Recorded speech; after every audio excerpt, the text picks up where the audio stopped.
datang di podcast kita. Kali ini kita mau ngobrol santai nih, tapi lebih akademis sedikit.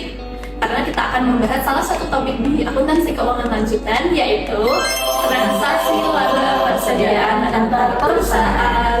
Ini adalah salah satu materi yang biasanya muncul waktu kita belajar laporan keuangan konsolidasi. Kedengarannya sih teknis banget ya, tapi sebenarnya konsepnya cukup logis kalau dipelajari pelan-pelan.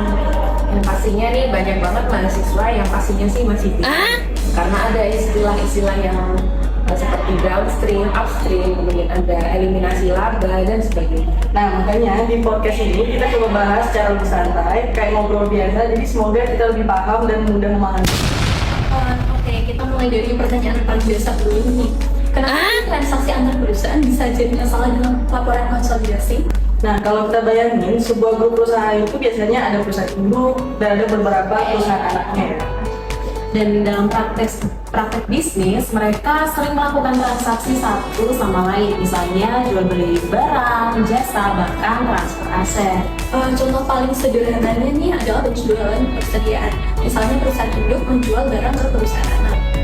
Nah, secara normalnya sendiri sih kalau ada penjualan itu kan berarti ada pendapatan dan mungkin juga ada labanya juga.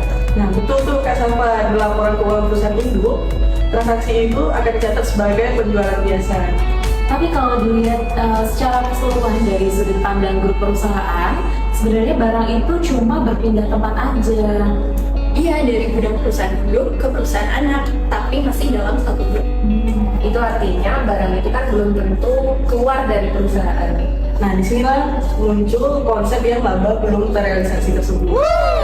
Laba belum terrealisasi itu sih pada dasarnya itu merupakan laba yang muncul dari transaksi antar perusahaan, tetapi barangnya belum dijual ke pihak luar. Jadi secara pembukuan mungkin sudah ada laba, tapi secara ekonomi sebenarnya laba itu belum terjadi. Karena dari perspektif grup, belum ada transaksi dengan pihak eksternal. Oh, masalahnya kalau laba itu tetap dibiarkan dalam laporan konsolidasi, nanti laporan keuangan itu bisa terlalu bagus.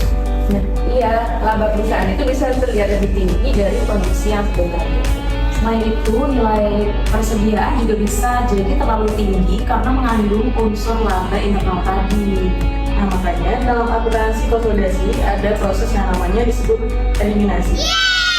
Untuk menghilangkan dampak transaksi antar perusahaan supaya laporan konsolidasi mencerminkan kondisi yang benar. Sekarang kita bahas nih jenis transaksi yang pertama, yaitu downstream. Nah, downstream itu terjadi ketika perusahaan induk menjual barang ke perusahaan anaknya. Nah, alurnya itu dari atas ke bawah, dari perusahaan induk ke perusahaan anak, makanya disebut downstream. Nah, dalam transaksi ini, laba penjualan dicatat oleh perusahaan induk sebagai penjual. Kalau barang yang dijual itu masih menjadi persediaan di perusahaan anak sampai akhir periode, berarti laba tersebut belum terrealisasi. Dalam laporan konsolidasi itu laba itu harus dieliminasi. Kenapa? Supaya tidak menambah laba grup secara tidak wajar.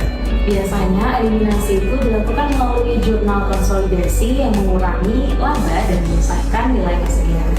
Jenis transaksi yang kedua adalah upstream. Upstream itu kebalikan dari downstream, yaitu ketika perusahaan anak menjual barang kepada perusahaan induk. Untuk secara konsep sebenarnya itu sama. Kalau barangnya belum dijual ke pihak luar, berarti labanya tersebut belum terrealisasi.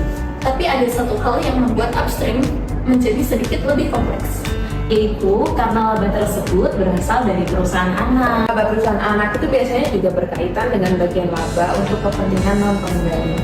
Jadi ketika ada eliminasi laba dari transaksi upstream, perhitungannya juga bisa mempengaruhi pembagian laba antara induk dan kepentingan non pengendali. itu sebelumnya dalam praktek konsolidasi transaksi upstream sering memerlukan perhatian lebih. Eliminasi transaksi antar perusahaan sebenarnya punya tujuan yang sama, Yaitu supaya laporan keuangan konsolidasi tidak menampilkan pendapatan atau laba yang sebenarnya tidak terjadi. Kalau eliminasi tidak dilakukan, laporan keuangan itu bisa menjadi misleading. Investor atau pihak lain bisa salah menilai kinerja perusahaan. padahal sebagian laba yang terlihat itu hanya berasal dari transaksi internal dalam grup. Itulah kenapa standar akuntansi mengharuskan semua transaksi intragrup untuk dieliminasi dalam laporan konsolidasi. Nah, jadi dari pembahasan kita hari ini, kesimpulannya itu transaksi persediaan satu perusahaan itu memang cukup umum dalam grup perusahaan. Tapi dalam laporan konsolidasi, transaksi tersebut tidak bisa langsung dianggap sebagai transaksi biasa. Kalau masih ada laba yang belum terrealisasi dalam persediaan, laba tersebut harus dieliminasi terlebih dahulu. Itu laporan konsolidasi ini benar-benar mencerminkan kondisi ekonomi dari seluruh grup perusahaan. Ya, semoga obrolan santai kita ini bisa bantu ya supaya kita paham konsep transaksi laba persediaan antar perusahaan. Terima kasih sudah mendengarkan podcast kita. Terima kasih. Baik, teman-teman. One is the loneliest number that you'll ever do.